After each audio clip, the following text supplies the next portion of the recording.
I've been with Nelson, 36M, for over a decade now. We met during our sophomore year of college when we were both part of the same study group for an economics class. I remember being drawn to his quick wit and infectious laugh. We started dating a few months later and have been together ever since. Our relationship moved quickly after graduation. We both landed jobs in the same city and decided to move in together.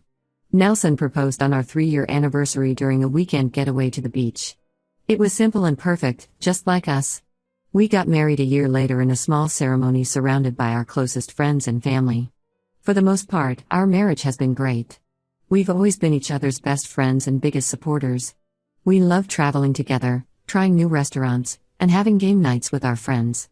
We even adopted a golden retriever named Charlie who's become our furry child. But like any couple, we've had our share of challenges. The biggest one has been Nelson's job.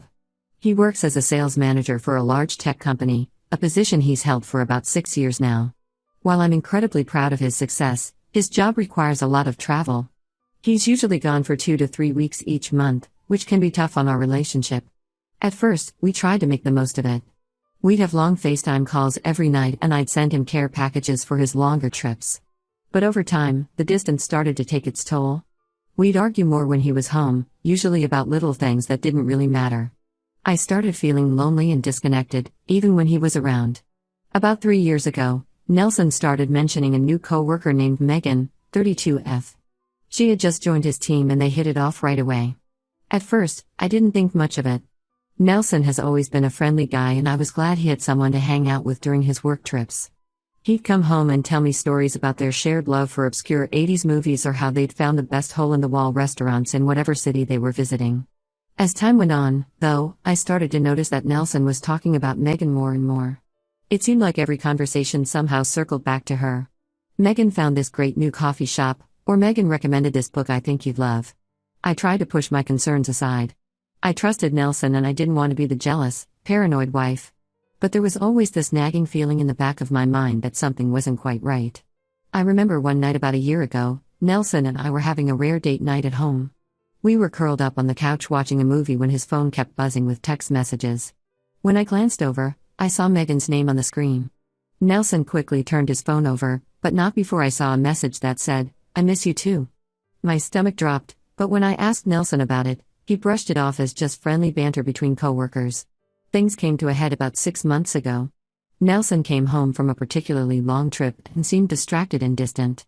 When I asked him what was wrong, he broke down and confessed that he and Megan had gotten drunk one night and ended up kissing. He swore it was a one-time thing and that it meant nothing, but I was devastated. I remember that night so clearly. We stayed up until dawn, talking and crying. Nelson swore up and down that he loved me and only me, that Megan was just a friend and the kiss was a drunken mistake. I wanted so badly to believe him, but I couldn't shake the feeling that there was more to the story. We went through a rough patch after that. I insisted that Nelson cut off all non-work contact with Megan and he agreed. He even offered to look for a new job, but I didn't want to derail his career over one mistake. We went to couples counseling and slowly started to rebuild our trust. I threw myself into making our relationship stronger. I started planning surprise weekend getaways for when Nelson was home. I took a cooking class so I could make his favorite meals. I even started learning about his industry so we could have more in-depth conversations about his work. Slowly but surely, things started to feel normal again. But just when I thought we were back on track, I got some shocking news. A mutual friend who works at Nelson's company called me last week. She seemed hesitant and uncomfortable, but finally blurted out that there are rumors going around the office that Megan is pregnant and that Nelson might be the father. I felt like I'd been punched in the gut. All the air left my lungs and for a moment, I couldn't speak. Our friend quickly backtracked, saying it was just office gossip and probably wasn't true. But the seed of doubt had been planted. I spent the next few days in a daze, replaying every interaction I'd ever seen between Nelson and Megan, analyzing every late night at the office or extended work trip. Had I been blind this whole time? Was their relationship more than just a close friendship and one drunken kiss? I confronted Nelson as soon as he got home from work. I still remember the look of shock on his face when I told him about the rumors. He seemed genuinely surprised and swore up and down that he hasn't had any sexual contact with Megan beyond that one drunken kiss. He offered to take a paternity test as soon as the baby is born to prove his innocence. I want to believe him, I really do. But I'm having a hard time trusting anything he says right now. The timing lines up perfectly with that work trip where he confessed to kissing Megan. What if more happened that night than he's admitting to? And even if nothing physical happened, has he been emotionally cheating on me this whole time? I'm torn about what to do next. Part of me wants to leave Nelson and start fresh. The trust between us feels irreparably broken.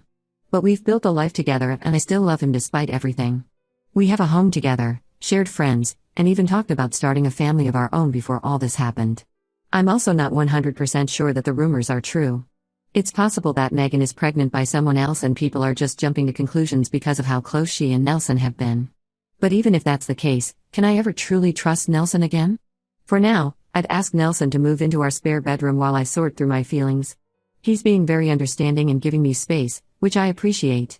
But I can't help feeling like my whole world has been turned upside down. I find myself lying awake at night, staring at the ceiling and wondering how we got here. I think back to our college days, to our wedding, to all the happy memories we've shared. How did we go from that to this? I don't know what to do. Should I wait for the paternity test results before making any big decisions? Should I reach out to Megan directly to get her side of the story?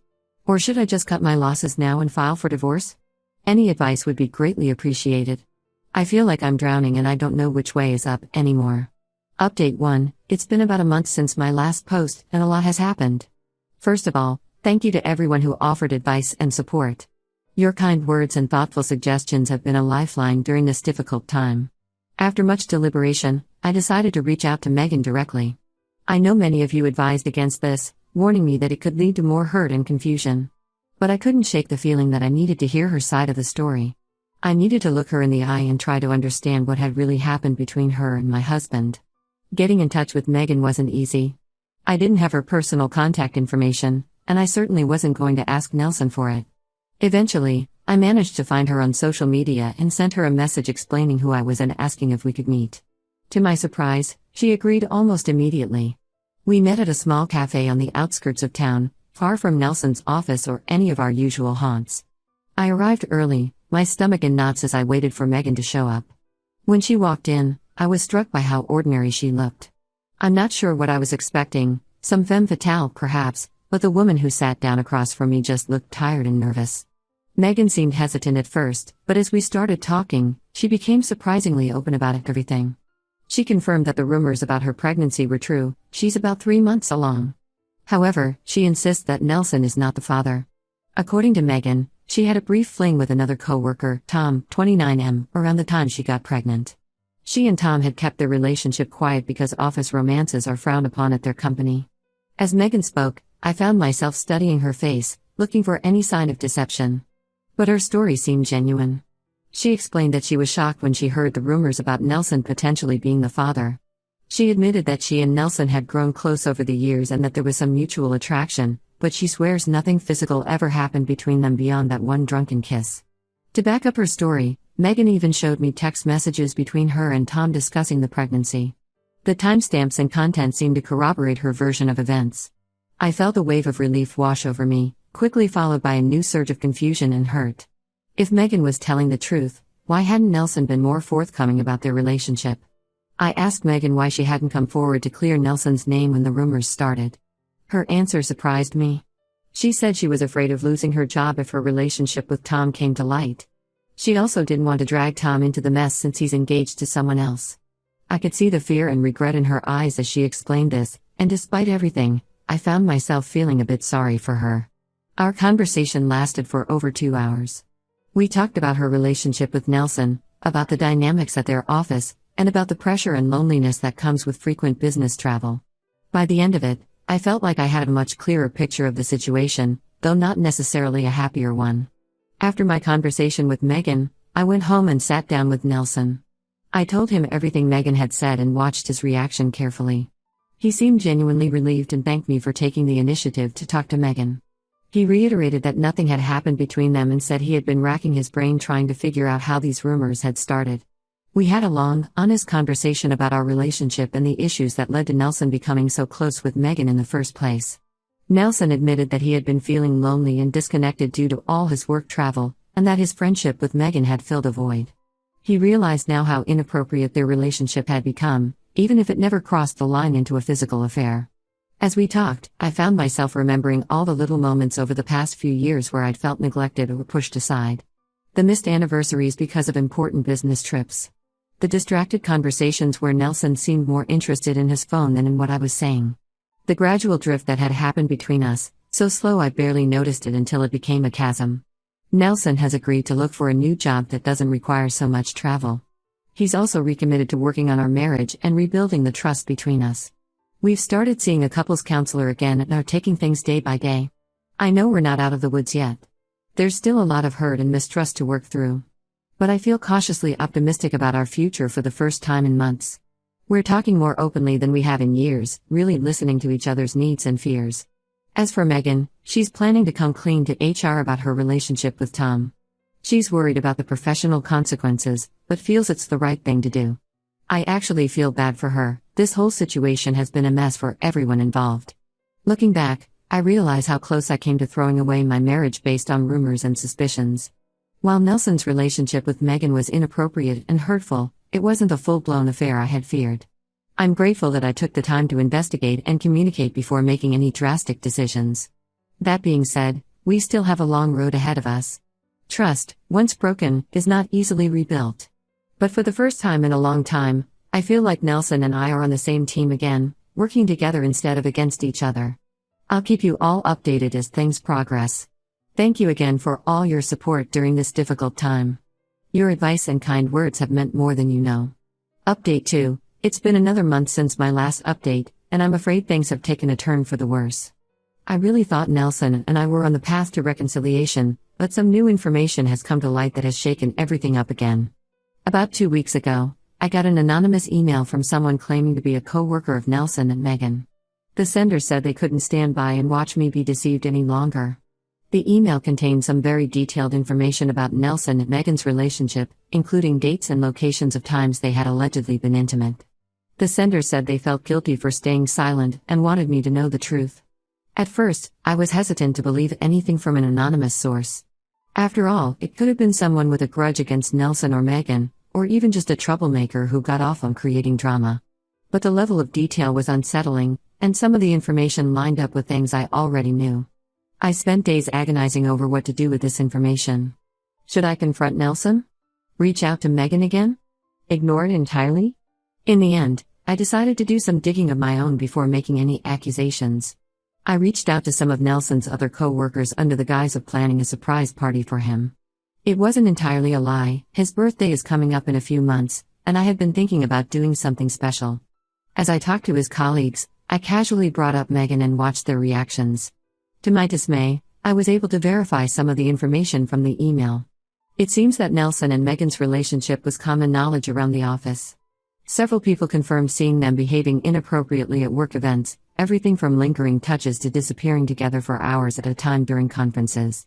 One co-worker, after a few drinks, even told me about walking in on Nelson and Megan in a compromising position in a supply closet at last year's holiday party. She apologized profusely for not telling me sooner, saying she didn't want to get involved in someone else's relationship drama. With each conversation, I felt my heart breaking all over again. How could I have been so blind? How could Nelson have looked me in the eye and lied to me over and over again?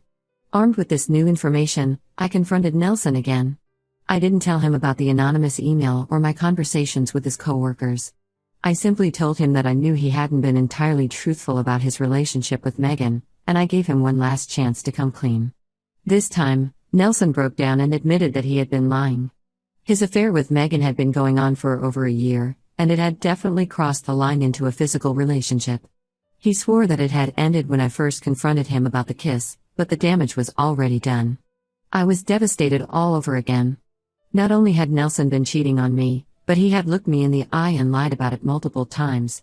Even worse, he had let me reach out to Megan and believe her lies. I felt like a complete fool. As for Megan, it turns out her whole story about Tom was a fabrication. She is indeed pregnant, and there's a very real possibility that Nelson is the father. She's refusing to take a paternity test until after the baby is born, which won't be for several more months. I've asked Nelson to move out of our house. I just can't bear to look at him right now. He's begging for another chance, saying he'll do anything to make things right, but I don't know if I can ever trust him again. Every time I look at him, all I can see are the lies and the betrayal. I'm also dealing with a lot of anger towards Megan. She looked me in the eye and lied to my face, all while potentially carrying my husband's child. I'm trying not to do anything rash, but it's taking every ounce of self-control not to expose their affair to everyone we know. For now, I'm focusing on taking care of myself. I've moved in with my sister temporarily and am looking into individual therapy to help process everything. I've also reached out to a divorce lawyer to understand my options. I don't know if I'm ready to take that step yet, but I want to be prepared for all possibilities. I know many of you will probably say I told you so, and you'd be right. I should have trusted my gut from the beginning. I'm still processing everything and don't know what my next steps will be, but I wanted to update you all on the situation. Thank you for your continued support during this nightmare. Update 3. It's been 6 months since my last update, and I wanted to give you all a final update on my situation. A lot has happened, and I'm in a very different place now than I was when I first posted. First, the big news: Megan gave birth to a baby boy last month. A paternity test confirmed that Nelson is indeed the father. Even though I had suspected it, having it confirmed was still a huge blow. It felt like the final nail in the coffin of our marriage. The last few months have been a roller coaster of emotions. After Nelson moved out, I went through periods of intense anger, deep sadness, and occasional moments of relief. There were days when I could barely get out of bed, and others where I felt a strange sense of freedom. I threw myself into work and picked up new hobbies to keep myself distracted. I started taking a pottery class and found it surprisingly therapeutic. There's something calming about working with clay, shaping it into something beautiful. It became a metaphor for my life, taking the mess I was given and trying to mold it into something meaningful. Nelson has been trying desperately to reconcile. He quit his job, started intensive therapy, and has been sending me long emails detailing every aspect of his affair and promising to spend the rest of his life making it up to me. Part of me appreciates his efforts, but another part feels it's too little, too late. I've had a lot of time to reflect on our relationship and how we got to this point. While I don't excuse Nelson's actions, I can see now how we both contributed to the breakdown of our marriage. The long periods apart, the lack of communication, the gradual emotional distance, it all created a perfect storm for infidelity. After much soul-searching and many conversations with my therapist, I made the difficult decision to file for divorce 3 months ago. It should be finalized soon. It's been a challenging process, but I'm fortunate that we don't have children together and our finances weren't too entangled. I'm walking away with a fair settlement and the knowledge that I'm doing the right thing for myself. As for Megan and Nelson, they're trying to co-parent their son. From what I've heard, it's not going smoothly. Megan lost her job when the full extent of their affair came to light, and she's bitter about it. There's a lot of tension between them, which I admit gives me a small sense of satisfaction. They destroyed my life with their affair, and now they're facing the consequences. On a more positive note, I've been focusing on healing and rebuilding my life. I've started a new job that I love, moved to a new city for a fresh start, and have been reconnecting with old friends and family who have been incredibly supportive. The change of scenery has been good for me. There are fewer reminders of Nelson and our life together here. I'm also dipping my toe back into the dating pool, although I'm taking things very slowly. It's strange to think of myself as single after being with Nelson for so long, but I'm trying to embrace this new chapter in my life. I've been on a few casual dates, nothing serious yet, but it's nice to be reminded that there are good men out there. There are still days when the pain and anger feel overwhelming. I doubt I'll ever fully get over the betrayal. But I'm proud of myself for how I've handled this situation and for having the strength to walk away instead of settling for a marriage built on lies. To anyone going through a similar situation, my advice would be to trust your instincts. If something feels off in your relationship, it probably is. Don't be afraid to ask tough questions and demand honesty from your partner. And remember that you deserve to be with someone who respects you and your relationship enough to be faithful. Looking back at my original post, I barely recognized the scared, confused woman I was then. This experience has changed me in ways I never expected. I'm stronger now, more self-assured. I know what I want and what I won't tolerate in a relationship.